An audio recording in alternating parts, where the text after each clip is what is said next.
Welcome in, ladies and gentlemen, to Red, White, and Bills pre-Veterans Day show.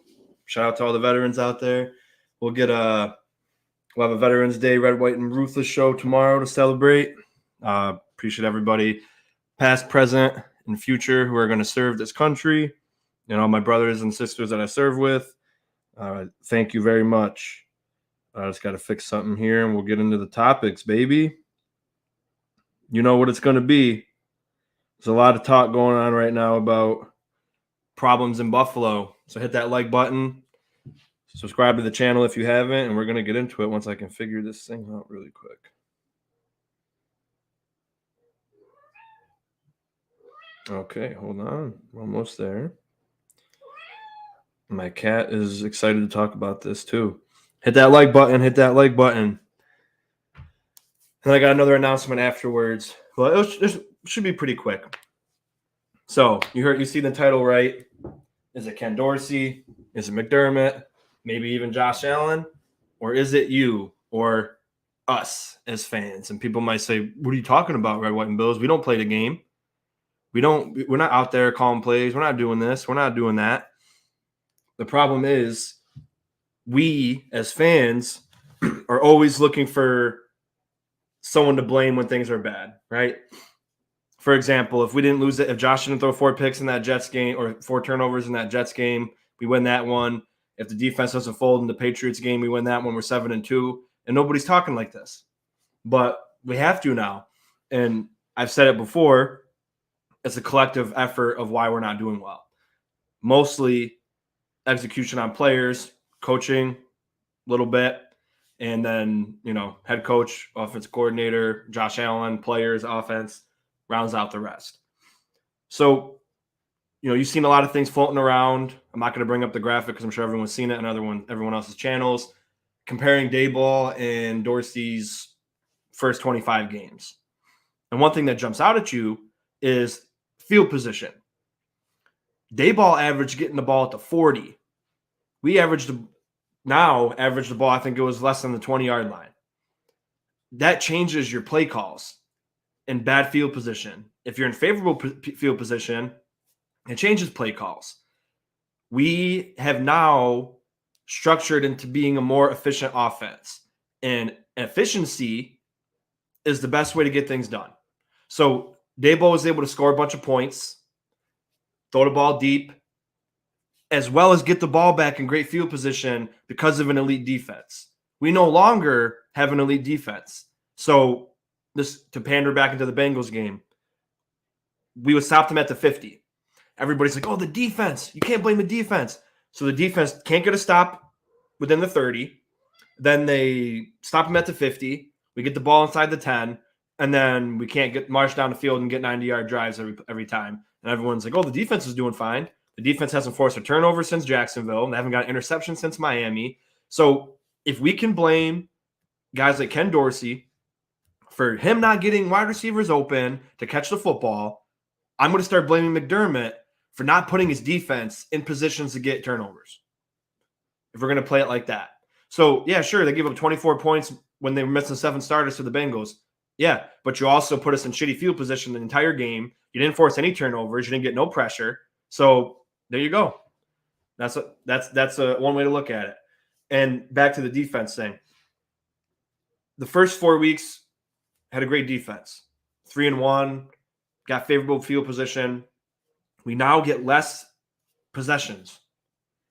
So, with Daboll, we were getting like 11 to 12 possessions a game. We're now getting 8 to 9.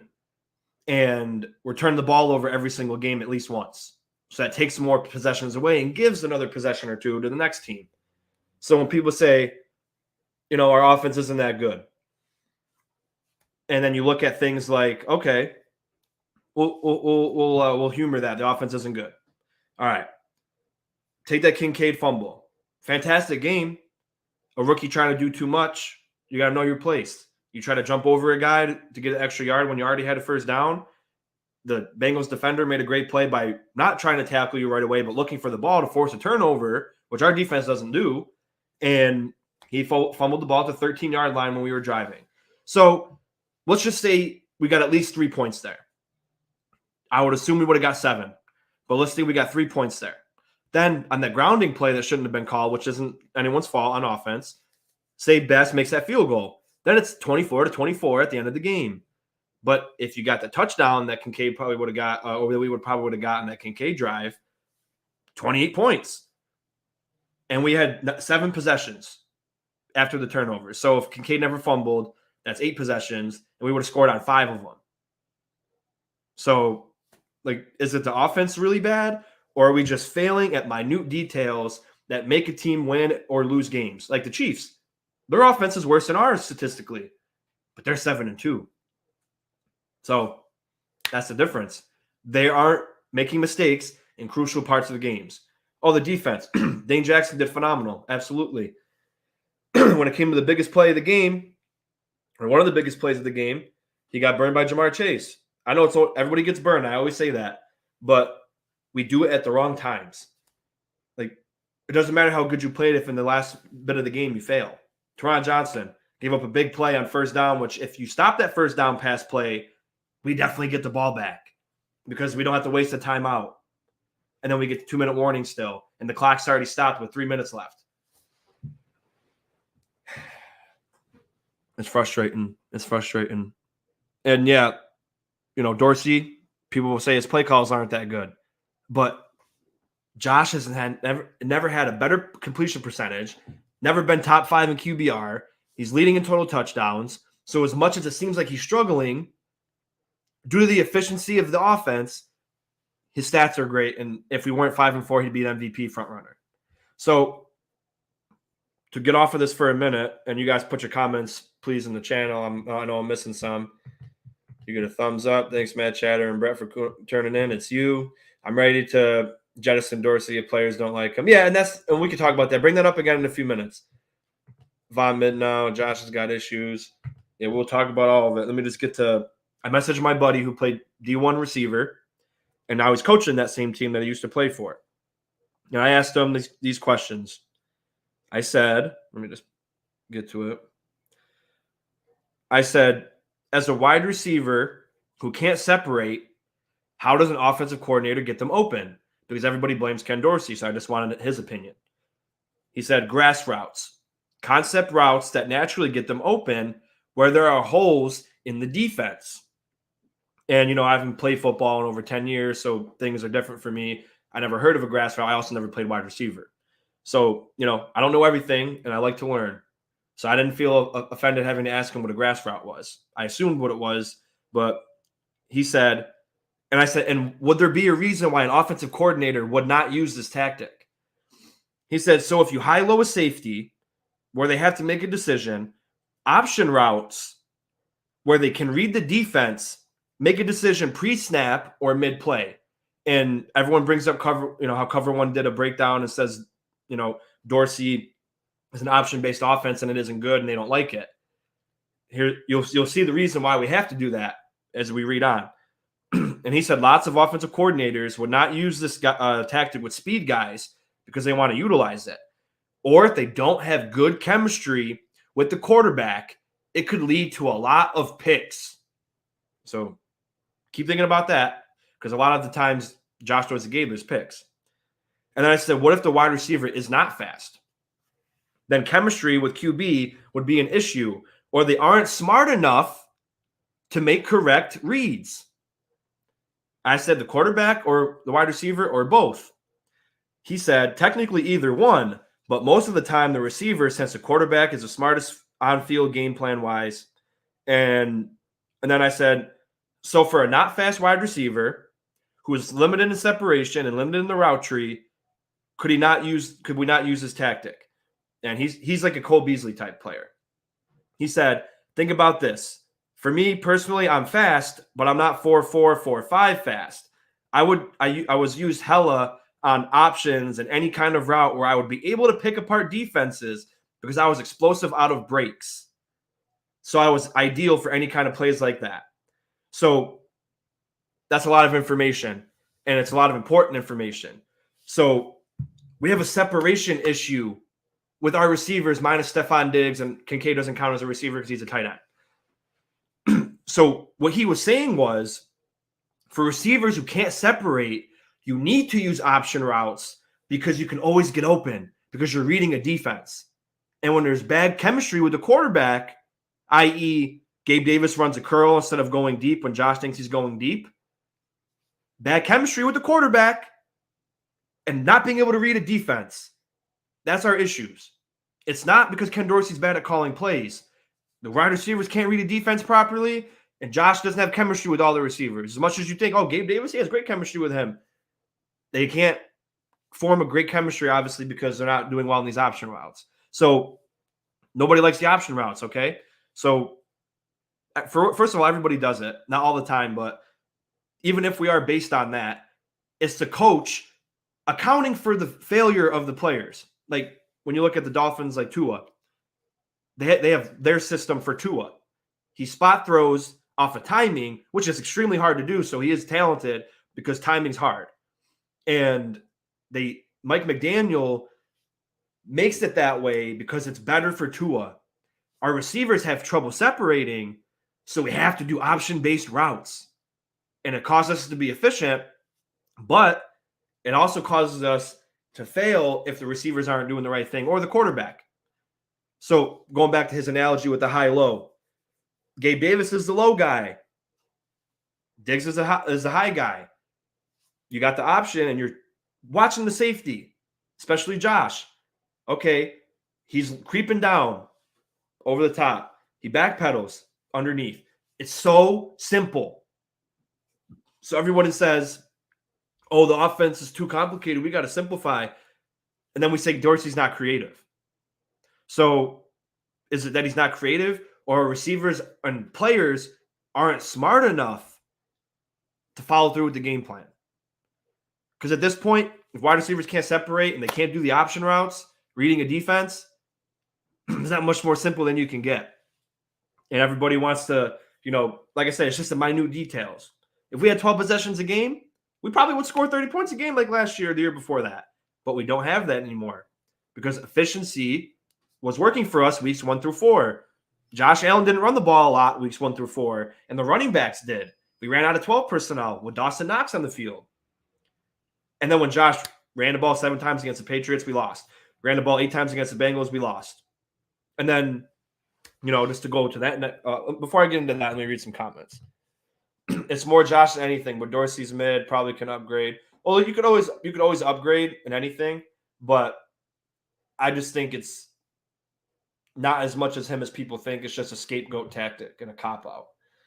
I'm still in on putting Beasley in slot, Diggs and Davis outside, and Kincaid tight end. Cook is not him. Get Fournette in. Absolutely. I want to see Fournette in. Move on, Gabe Davis, draft wide receiver. Miss Fins, I wish I had some. And I was going to message you today on your show. I was listening, but I was driving.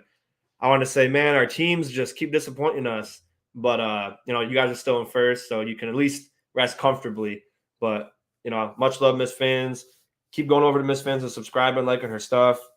She's phenomenal. And I wish we didn't have to wait till week 18 to collab again, but we got to get something out here soon.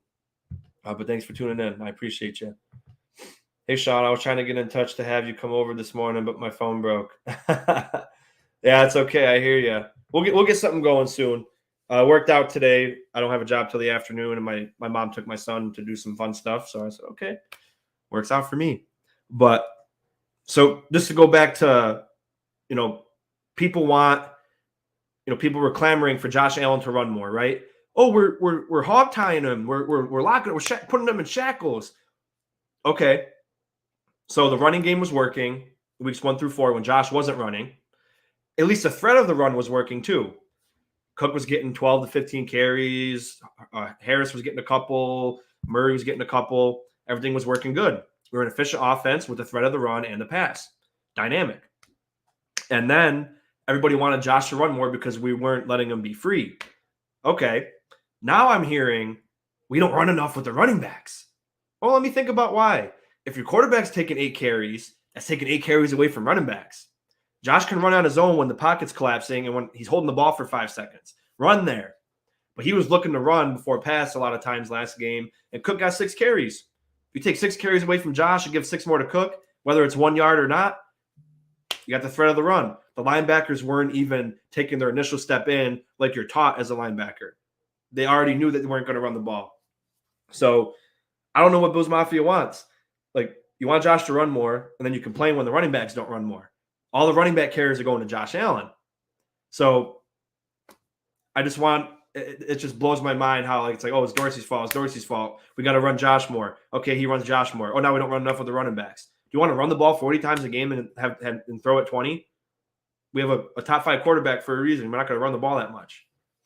But when you go back to weeks 1 through 4, the Dolphins, the Raiders, the Commanders, we were averaging 40 points a game. Why was that? Because we had the threat of the run, and we were able to pass. Now when Josh has to throw and run, now everyone's complaining. And I do want to bring up the other point. Last year, everyone said we're too Josh Allen reliant. Colin Cowherd, other pundits and fans, other fans of other teams were too Josh Allen reliant. Okay, this year, excuse me, we're not Josh Allen reliant. We're trying to run the football. We're spreading the ball around. And then now everyone wants to be Josh Allen reliant. So I just don't understand. I want to know you guys' opinions, like Bills fans, please, especially for the ones that said are speaking what I've been saying. Please tell me why. Because it blows my mind. Hey, if you want to collab, we can do it next week too on Wednesday. Okay, just message me and let me know. Is Dorsey and McDermott on the hot seat? I think due to scapegoat tactic, Dorsey would be.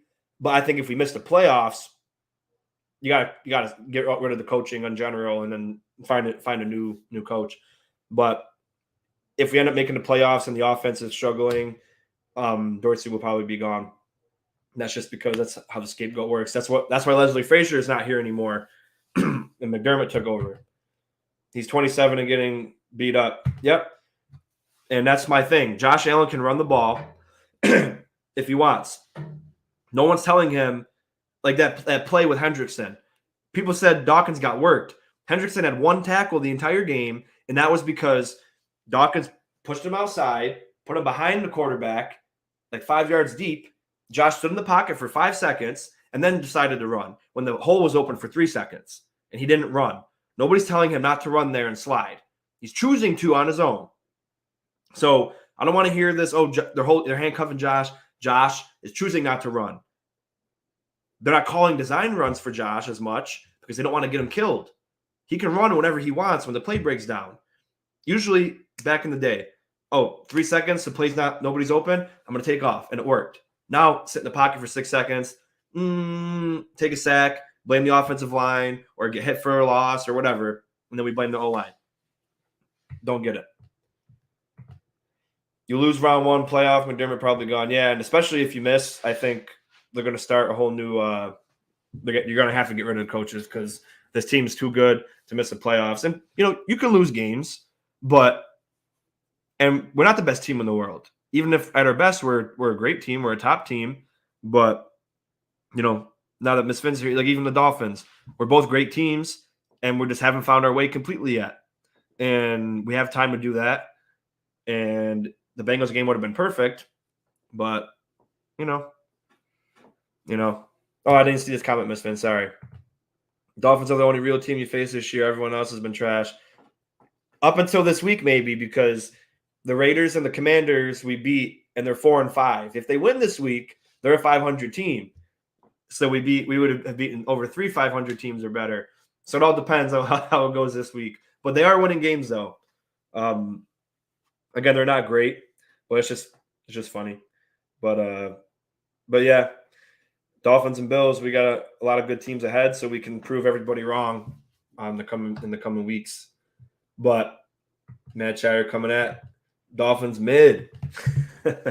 but yeah, please, if you want to keep talking about the coaching and Dorsey, let me know because there is problems, obviously. This team isn't performing how they should. There's a players meeting for a reason. They want to win. They want to make sure everything's okay and that we can get on track. But I don't think a players meeting is indicative of the world's ending for them. They just know they're not playing up to the standard, and they need to. And what is really telling for me is Latavius Murray, the player who started the players-only meeting, mentioned the coaches are going to put us in the best position to win. It's up to us. We're the show. We have to execute properly. And in an efficient offense, all it takes is the little things, the details. The details is what helps you win. Like you look at, some of the plays Joe Burrow made. He saw his tight end on Jordan Poyer one-on-one on that touchdown.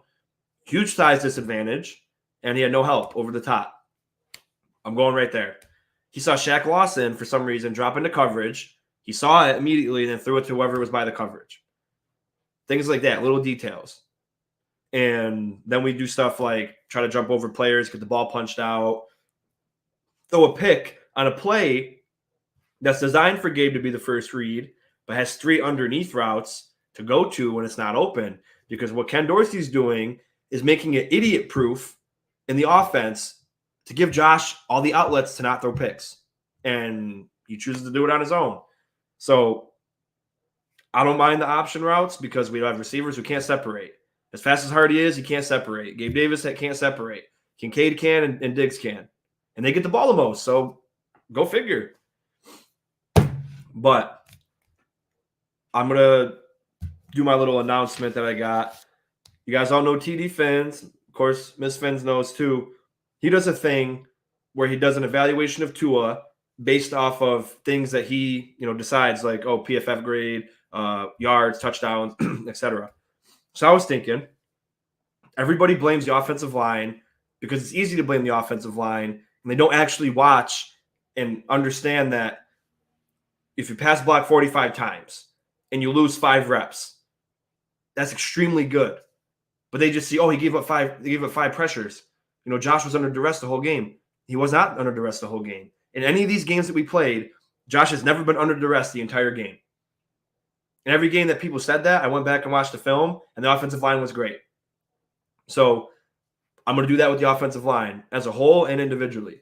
So I put a couple things together on how we're going to do grades. I haven't figured out the point system yet, but I hope I want to start doing that today. So it'll be film review, but I think it'll only be just the offensive line. So it won't be the same film review as always because everybody prefers the other, Bills creator film. So I'm going to do it my own way, and hopefully it works out. And I talked to TD out of respect to get permission to do his idea, and he said he ain't got nothing to worry about. Anything I do, anyone could do. So, but just out of respect to the OG, you got to let him know. So holding a pass block is one of them. And winning a pass blocking rep in the NFL, according to PFF, is 3 to 4 seconds. So every rep that Josh isn't touched or anybody close to him in like less than an arm's length for 3 to 4 seconds is going to be a win and for a point system. Or if Josh gets rid of it in less than 3 seconds and he's untouched and stuff, that's also going to be counted as a success for the O-line. Sacks allowed that aren't Josh Allen's fault. What else did I write? I'll have to go back to that one because I don't. Oh, pressures. I have horrible handwriting. Pressures allowed that aren't Josh Allen's fault. Quarterback hits that aren't Josh Allen's fault. And run block win. The only thing with run block win is it's extremely hard to grade because it has like 5 different things involved in it. So what we'll try to do is we'll see if offensively we were in the right spots and we held blocks, or if it was Cook's fault or the defense made a great play. We'll judge it off of that. And it's a little bit harder, a little bit more skewed. So we'll put that as like a lesser point scale. Matt Chatter said, something, Sean? What's that, buddy? But yeah, if you guys have any other things you want to put for the O-line that you think we should grade, then we can start this week from the Bengals game. And we'll start proving the thought that the offensive line is a lot better than what people are giving them credit for, and people just like to blame them.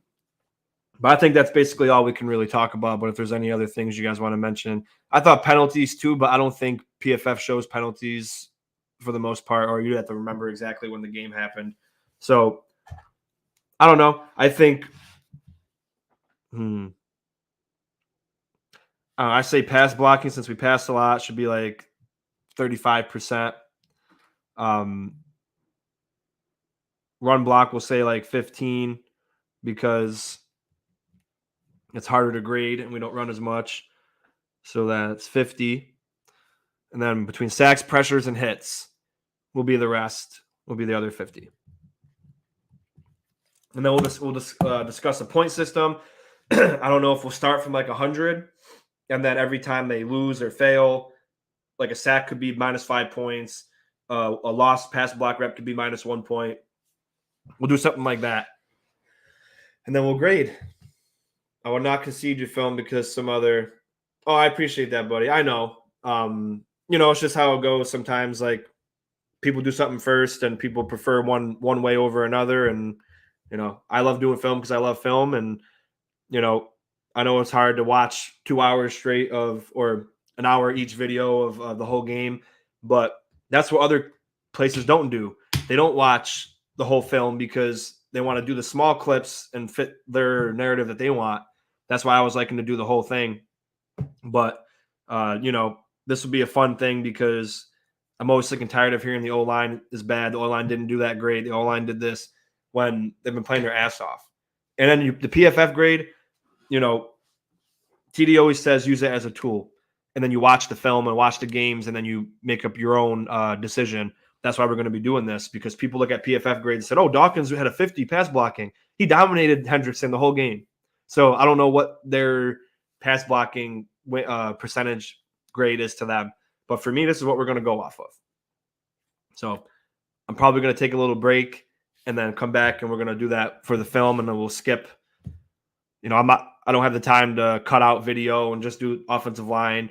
So we'll just have to skip over and then do all the offensive line, and then we'll see. So it'll be pass block, 35% of the grade, sacks, pressures, hits, a total of 50%, and then run blocking win is 15%. And then we'll just have to watch the run blocking will be hard, and it might take us a couple weeks to get good on that. Like Dan for many things, but your take is better. I say, I appreciate that. The best thing about this is everyone has their opinions. I do notice sometimes when you go on other places, I've had the experience of, like, I say my opinion, and the person, on the bigger channels, if you don't agree with them, they get mad. But then I got good people like Nickel City Mafia Sports Report for the Bills, and guys like Buffalo Rumblings. You can message them, and they're not going to be like, oh wow, what the hell. Hey guys, sorry for joining late. It's okay, Sink. Appreciate you. That's the QB, yeah.